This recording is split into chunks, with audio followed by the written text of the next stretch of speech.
Today's story is about a long affair that resulted in a baby, similar to other stories we've shared. Enjoy? I decided to leave, and my spouse responded, "Fine, don't come back." Usually, I would say go to hell when leaving, but this time I didn't want my last words to her to be so harsh. Over our 14-year marriage, we've exchanged such words many times, but this time I won't be returning. In a few days, she might understand the meaning behind my words. Over the past 6 to 7 months, my wife Jenna has become increasingly hurtful in her remarks towards me. I couldn't understand why, and to avoid escalating the situation, I began avoiding her as much as possible. I spent more time in the car, coming home late after Jenna and our 13-year-old daughter had already had dinner. Sometimes I found leftovers, other times they were already in the trash. My name is Kurt K. Kaminsky, but my full name is David Kurt Kaminsky. I'm not a junior. My father is David John Kaminsky. I'm an American of Polish and German, French, Irish, and English descent. Although I'm only half Polish, my surname makes me Polish in the eyes of others. Living in a small town, I've become the subject of many jokes about my heritage.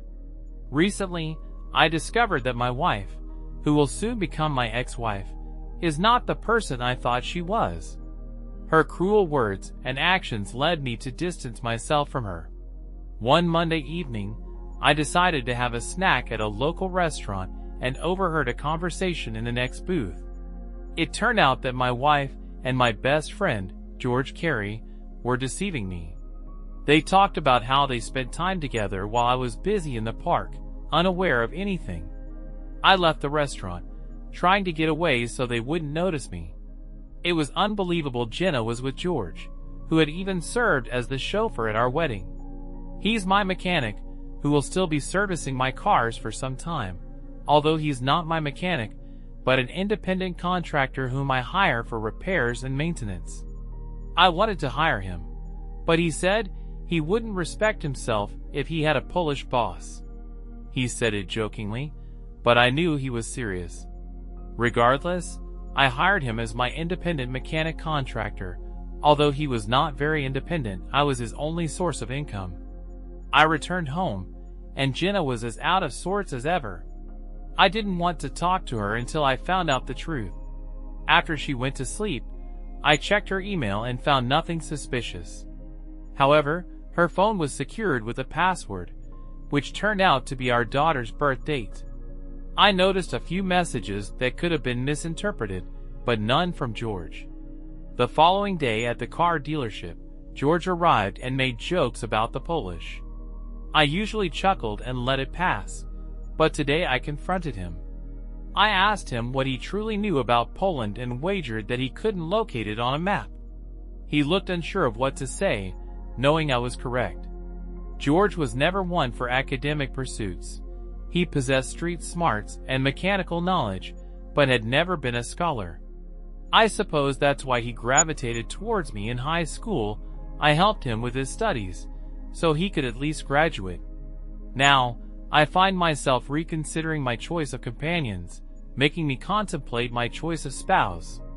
I retreated to my office, closing the door behind me, pondering how I could gather evidence of what might be transpiring. Confronting them both would only lead to denial. I needed proof. I contacted a private investigator in Santa Fe, expressing my concerns, and he suggested installing a beacon on my wife's phone, allowing me to track its location discreetly. He also mentioned the option of installing cameras in our home, but warned that unless I invested in high-quality, expensive ones, they would likely be discovered. I opted for the tracking program he recommended and assured him of payment for his advice, despite his insistence that I owed him nothing. That evening, after everyone had retired for the night, I surreptitiously installed the tracking app on my wife's phone and synced it with mine. It would operate inconspicuously in the background, unbeknownst to her. The next day, I checked the app periodically, noting her whereabouts. She worked part-time at the university bookstore, typically for 15 to 20 hours a week, earning discretionary income which she often spent at the salon. Later, she was at the grocery store before returning home.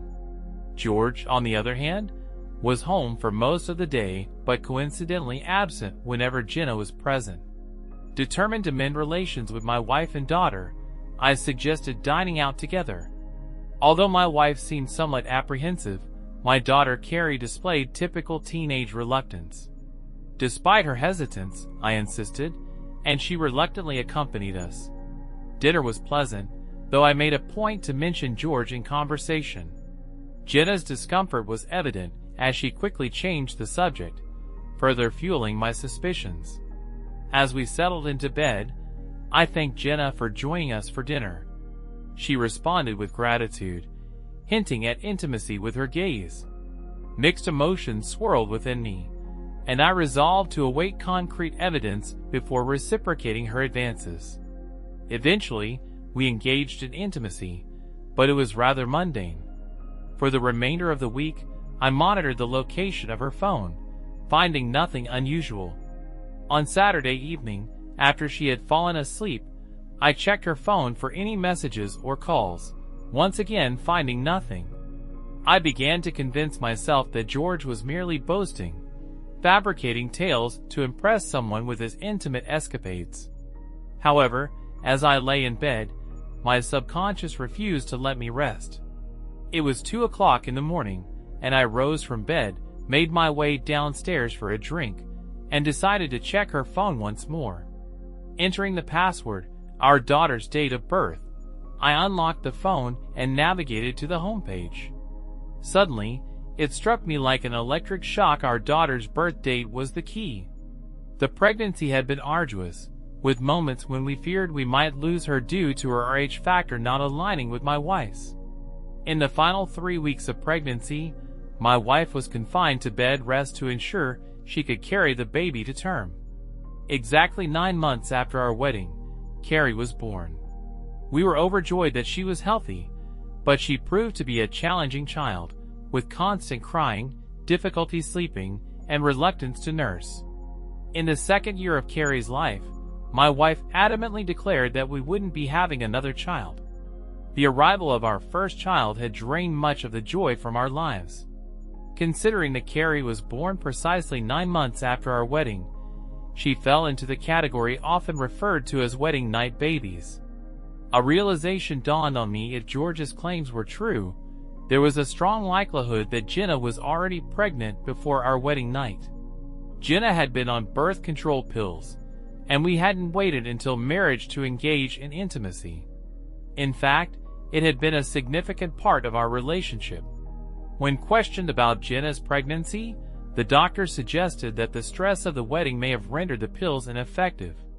If they were ineffective that night, it stood to reason they were ineffective before as well. Now, I knew what needed to be done. There was a 50% chance that I wasn't Carrie's biological father. Rising from the couch, I made my way to the bathroom, where I retrieved some cotton swabs. I headed to Carrie's room, where she was fast asleep, and carefully swabbed the inside of her cheek. I repeated the process for myself, carefully sealing the swabs in plastic Ziploc bags. Sunday was dedicated to household chores, with each of us having our own responsibilities. I took my time, avoiding prolonged interaction with Jenna or Carrie to conceal my emotions. Although eager to uncover the truth, doubts plagued me throughout the day. Jenna eventually questioned my demeanor, to which I quickly responded with a fabricated explanation about plans for our business. Living in a conservative community, I was cautious not to let business dealings impact my personal life negatively. The idea to pay off credit cards and minimize financial risks stemmed from a desire to shield myself from potential fallout if Jenna were to discover my plans. This sudden realization prompted me to take action. Early Monday morning, I took the samples to Western New Mexico University and consulted with the head of the science department regarding genetic testing. They were accommodating, offering to conduct the necessary tests as part of their cellular and molecular biology program. In return, I offered a 10% discount on any car purchase for those who worked on the samples. As I left the university, I smiled, but it was a concerned smile. The results could potentially end my marriage. When I told Jenna about buying new cars to fill my lot, it was only to hide my worried expression. Now I thought, this wasn't such a bad idea after all. I called Paul, my accountant, loan officer, and part-time salesperson, into my office and told him about my idea. He was enthusiastic, but there was something else I wanted to do: pay off the mortgage on my house. I asked if we could agree on a lump sum payment, and he said he would look at the financials and get back to me after lunch.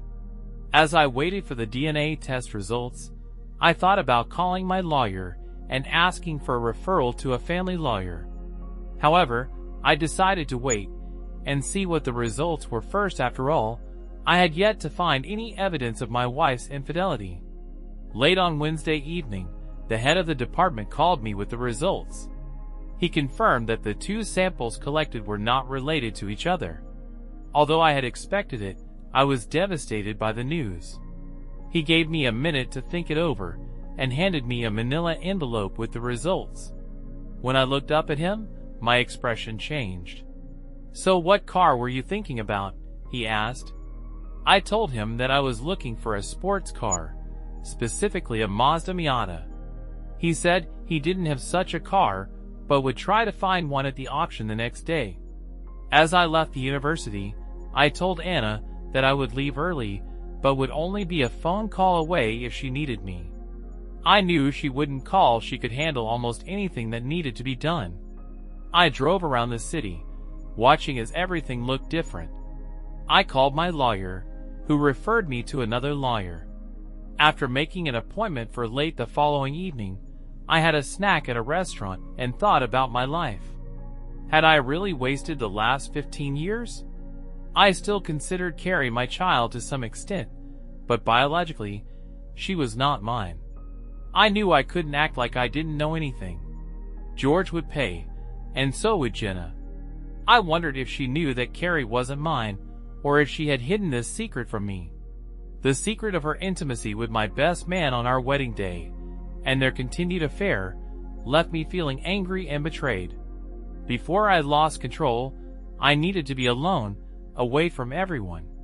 I called Jenna and told her I would spend the night in Albuquerque to be ready for the auction at 8. Although this was unusual, she didn't question it. I wondered if she would take advantage of my absence, but I would periodically check her phone tracker throughout the evening to see if she decided to go somewhere else. As I drove to Albuquerque, I thought about who I could entrust with the mechanical inspection of the cars I planned to buy. I knew that George would not get any more work from me after his routine inspections and machine repairs were completed. When he heard that I bought 24 cars, he would see dollar signs, but this would not happen. I needed to keep it a secret until the last minute. I checked into a Best Western hotel, not wanting to spend the company's money on an expensive hotel. The room was comfortable, as was the bed. That's all I needed. I am a simple person with simple needs. When I entered the room, I immediately checked Jenna's phone tracker and discovered that she was still at home, or at least her phone was. That night, sleep was difficult as I kept going over in my mind why she did what she did. How could she justify having a night with him on her wedding day, let alone twice a month for who knows how many years? I began to reconsider our marriage, which was never perfect but had been built on what I thought was exclusive love. The first few years after the wedding were not easy, especially with Carrie's arrival. We had originally planned to wait 3 to 4 years before starting a family, but those plans were ruined by my best friend's betrayal. Now, 14 years of effort seemed wasted, overshadowed by this new revelation. If Jenna hadn't had intimacy with George, maybe she would have gotten pregnant with me, and maybe she wouldn't have had such a difficult pregnancy and child that made her not want any more.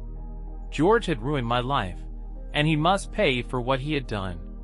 As I lay in bed, trying to sleep, I was furious.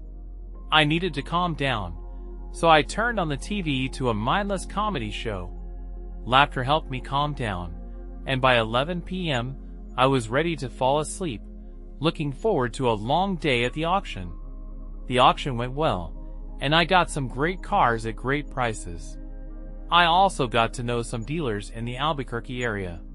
Although I didn't see any Miatas at the auction, I started asking other dealers and found two who had one, each one red, the other black. I asked them if they would be willing to make a deal once I found out what color my client preferred, and they agreed.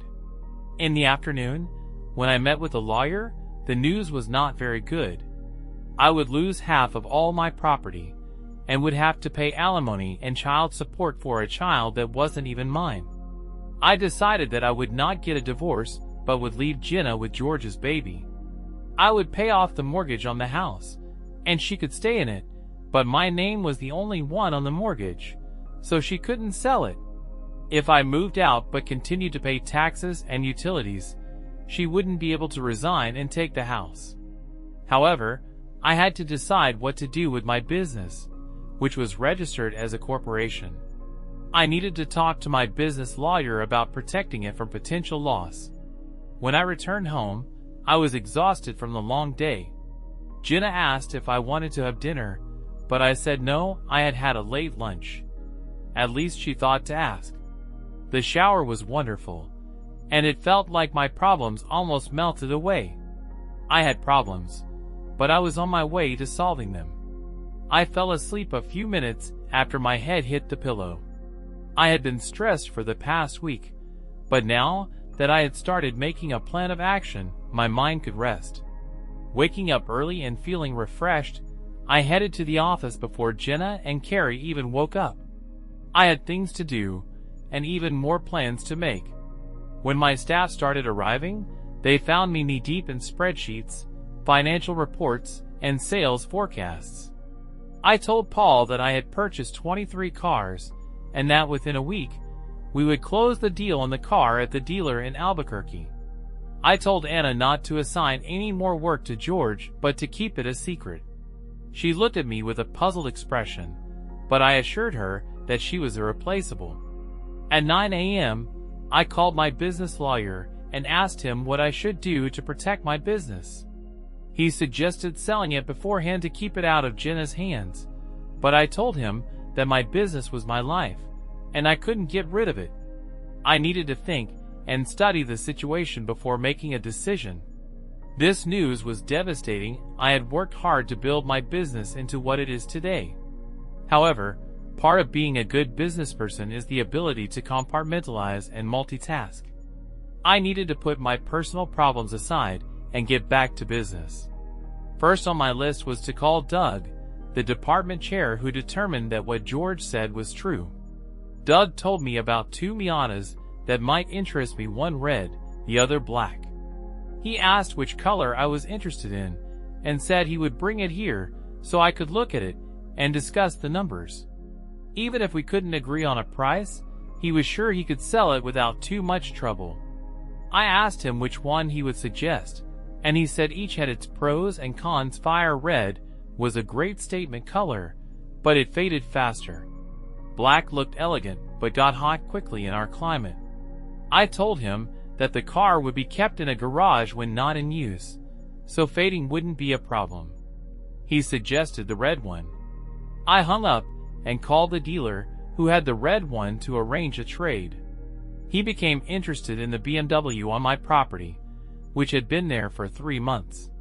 George arrived just as I was finishing the call, and he overheard several salesmen talking about the 23 cars that would soon appear in our warehouse. He asked me where the cars were coming from, and I told him they would be delivered sometime at the end of next week or early the following week. He said he wanted to make sure he had a schedule to do this for me, but I told him I would contact Anna and ask her to put him on the schedule. That weekend, I tried to keep my distance from Jenna. I worked in the yard and ran a lot of errands. I didn't even check her phone tracker. It no longer mattered to me. I felt only contempt for her, and the fact that I was raising someone else's child was unforgivable. On Monday, I went to the car show again and called the dealer in Albuquerque. I told him I would drive the Beamer over and pick up the Miata. The trip was pleasant, as was the lunch with the other owner. On the way back, driving the Miata with the top down and the wind ruffling my hair, I decided to call another dealer and get a black car. I needed to live a little, and I wouldn't be needing more than a two-seater anytime soon. When I pulled into our driveway in a red sports car, Jenna looked out the window and must have said something to Carrie because they both came out to watch. Jenna asked why I needed this car, and I told her I had picked it up for a client and thought she might want to ride in it. However, Carrie said she didn't like small cars, and Jenna agreed with slight contempt. I was stunned. Where did this disrespect come from? When I looked at Jenna, she was acting as if Carrie had done nothing wrong. Now, both women in my house were disrespectful to me. I knew teenagers weren't supposed to be best buddies with their parents, but the hurtful way Carrie said it made me look at my entire family life as a sham. I told them I was going for another ride and drove away fired up. My marriage was rapidly deteriorating, and when I finally pulled into the driveway at 9:30, I immediately went upstairs, hopped in the shower, and climbed into bed. When Jenna came into the room, she asked if my feelings were hurt because we didn't choose a sports car. I told her that she was not only a disrespectful wife, but also a disrespectful mother. I said that I may have to support Carrie, but she was not my daughter, and it looked like Jenna and Carrie would rather not have a Polish man around. The next day, I called Doug, and he came to check out the Miata. He was delighted with the price, and when he was about to leave, he mentioned that his best friend was in charge of purchasing for the university and changed 16 cars approximately every 2 years. He asked if I could talk to him, and I said I would be happy to do business with him. On Wednesday, my lawyer called me and said he had a solution to my potential problem. He told me it would take about 2 weeks to implement, but if it worked, it would be worth it. During those 2 weeks, I slowly moved my personal belongings and tools from my home to an apartment in a nearby city. George was anxiously waiting for those 24 cars to arrive, so he could do some work and bill me for it. When he asked, I just put him off. That past weekend, I did some yard work, and when Jenna and Carrie weren't around, I cleaned out my closet and drawers. Jenna did laundry during the week, so she didn't notice that my closet was empty. On that Monday night, I told Jenna I was leaving. She started being rude and disrespectful to me again, both as a Polish man and as a used car salesman. In the past, I would go to a motel for a night or two, depending on how angry I was. However, this time, I had a different plan. The next morning, I arrived at the parking lot early and asked my employees to go to the conference room. I closed the door behind them and started the meeting. I told them that the cars I bought a couple of weeks ago had arrived and were ready for sale. I also told them that we would no longer use George to do any work here. I paused and wiped a tear from my eye. I told them that I had sold the business, but nothing would change as far as their work was concerned. Anna would perform some of my duties and receive a corresponding increase. All of them, even in their surprised state, began to congratulate Anna. They all respected her and knew she deserved it. After the meeting, I asked Anna to talk to me. I told her that I would still be involved in the company, but only on an advisory basis and may sell occasionally. I didn't want to take away her sales, and she was glad that I would still be around at least sometimes. As we walked out the door, George was standing there. He asked why he wasn't included in the meeting, and I told him it was a staff meeting, and he was not an employee. He stuttered and then said he would get to work on the cars right away, but I told him they had already been carefully examined and prepared for sale. I told him that I had sold the business, and the new owner wanted to move in a different direction. He looked stunned, but I wasn't ready to explode at him yet. I left everything as it was and decided to say fewer words. He asked what he should do now, and I told him he could pick up his check for what he did in the last 2 weeks. It wasn't that much. Anna had used his services only a few times. I didn't feel sorry for him. He was basically told that he was out of work. I met with Anna and asked her if she could keep our conversation a secret. I told her that I had created companies that I registered in Nevada. One of the companies would buy the parking lot, and the other would buy the company. I was the sole owner of shares in both companies. At some point, I would divorce Jenna and make sure she didn't get the business. I moved out of my house, and Jenna didn't know it yet, but I wasn't going back. She had an affair with George, and Carrie was not my daughter. I believe she was George's daughter. I didn't even know if Jenna knew about this, but they would soon find out. I wasn't going to get a divorce, but I would continue to pay utilities and taxes for our house. This way, she wouldn't be able to say that I abandoned her and took everything. In case she filed for divorce due to irreconcilable differences, I didn't want her to be able to take over the business. The proceeds from the sale would be spent by the time she got her divorce, and I made next to nothing from consulting and a few commissions from sales. Anna could cope with daily operations, and I would be available to call if she had any questions. However, I trusted her and her judgment. I had one more task for her: to order a new sign and letterhead. We were changing the name of the business to further cement in George and Jenna's minds that the business had been sold to someone else. The new name of the business would be Helpless Car. I spelled the name so she had it right, and she looked at me in bewilderment. I told her that someday I would tell her why I chose this name, and that it told the whole story. She still looked puzzled, but she trusted me enough to follow my instructions. I left, saying a few words to everyone as I went. I got into my car, an Audi, and drove down the road towards Albuquerque. About 2 hours later, I received a call from Jenna. I didn't expect her to call before the end of the evening, but this had happened many times before. When I left, I would go away for a day or two, she would call, we would talk, and I would come back. Everything would change for a while, and then we would have another fight, and the cycle would start all over again. I decided to answer the call and wait to hear what nonsense she would spew this time. She asked what was going on, and I told her I was going to Albuquerque to pick up a car. She asked why, and I said it was none of her business. She told me that George had called her and said that I sold the business, and she wondered if it was true. I told her that it was true, I had sold the business. She asked if I had gotten a good price for it, and I told her it was none of her business. She asked about the mortgage, and I told her I had used the money to pay off the house.